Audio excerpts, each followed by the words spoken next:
When Ben Robinson had an idea to spend 2 years surfing the globe, people thought he was adventurous. But when he decided he would use the trip to help solve the problem of youth suicide, that was a whole different story. The end result, a comedy of errors documentary to inspire a new generation. Sharon O'Neill reports. Meet Howie, Ben and Danny.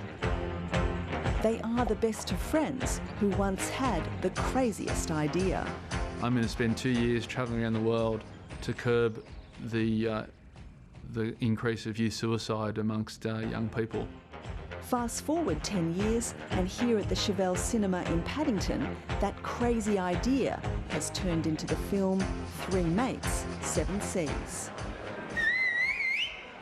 Okay everybody, if you can just make your way in now, we'll get the show on the road. Thanks very much for coming tonight. This is Ben, and he knew what he wanted.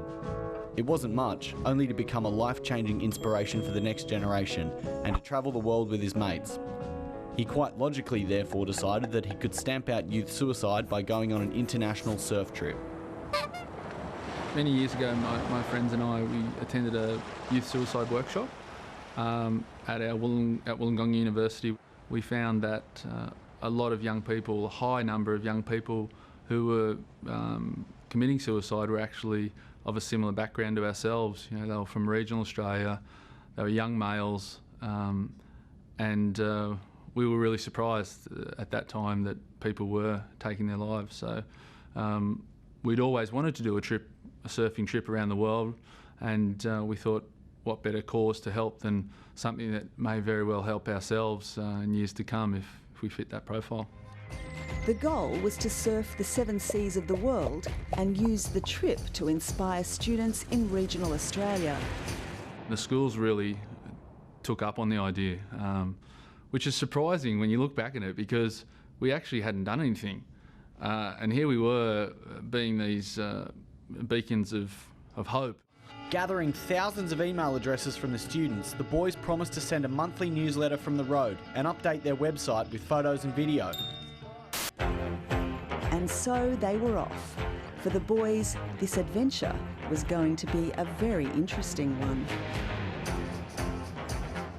I know Ben really well, so I don't mind it when we get pissed off with each other. But every night he says to me every night we lie down next to each other, I wish you were a chick. And I know what he means. The trip of a lifetime took the travellers to the Americas, from the West Coast to Central America. San Diego. Oh, we're back on the same road again. Go left, we went left. Oh my God. We're going the wrong way. Up a Mexican expressway, being led by some guy we do not know. Gracias. Oh my God. Viva Mexico! We're in Mexico. No sir. No sir. But the lack of surf wasn't the only problem. All through Central America, it's like there's different insects biting me all the time. We don't have a watch, so we're just kind of staring at the trees. Sick of your All my CDs got stolen. Ants are biting my feet. No waves. Trip of a lifetime. Take one for the team. You're a cog in the machine. It's like a default. Undeterred, the trio forged on, sticking closely to their plan. Achievable goal 1. Surf the Arctic Ocean in Norway in the middle of winter. Any last words, boys? Surf top!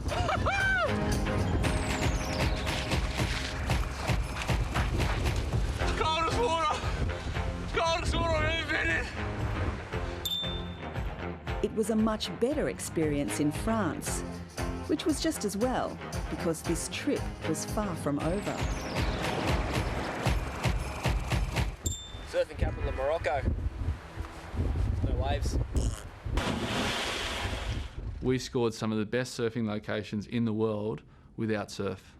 To the point where it almost got ridiculous, that we just expect there to be no surf.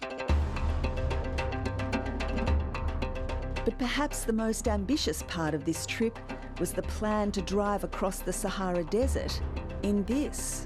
As long as this car's going fast, it goes all right, but as soon as she slows down... Aren't there speed limits in the Sahara? I don't give a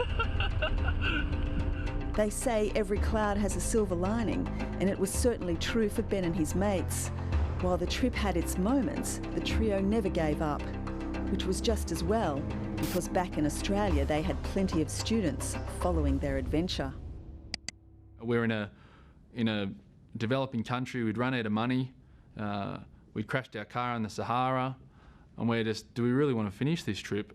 And then we get an email from a student saying, hey, I love what you guys did in the Sahara Desert, can't wait to see what happens to you in the Indian Ocean. And we're like, all right, we better keep going.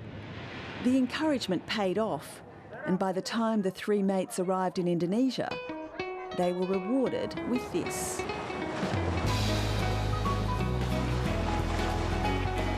But the story doesn't end here.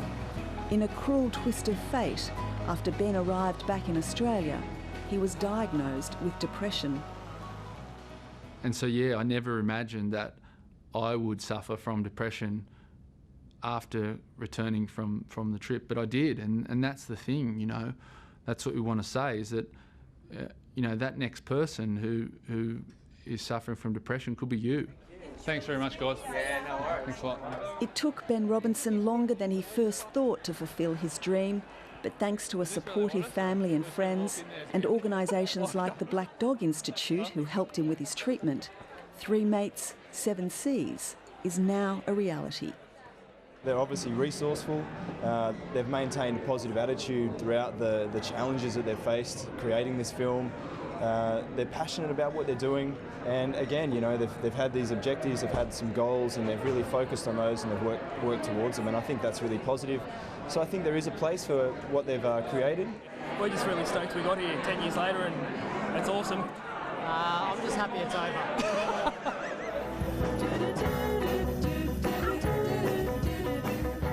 Ben and his mates are now hoping the film will speak to a new generation of young people. We hope it can travel everywhere. We hope it gets into schools and makes a real big difference in young people's lives. They'd proven that even when the going gets tough, it pays to keep going. And above all, to choose life. Because you never know where it will take you. And thanks, Sharon. That's the show for this week. Bye-bye.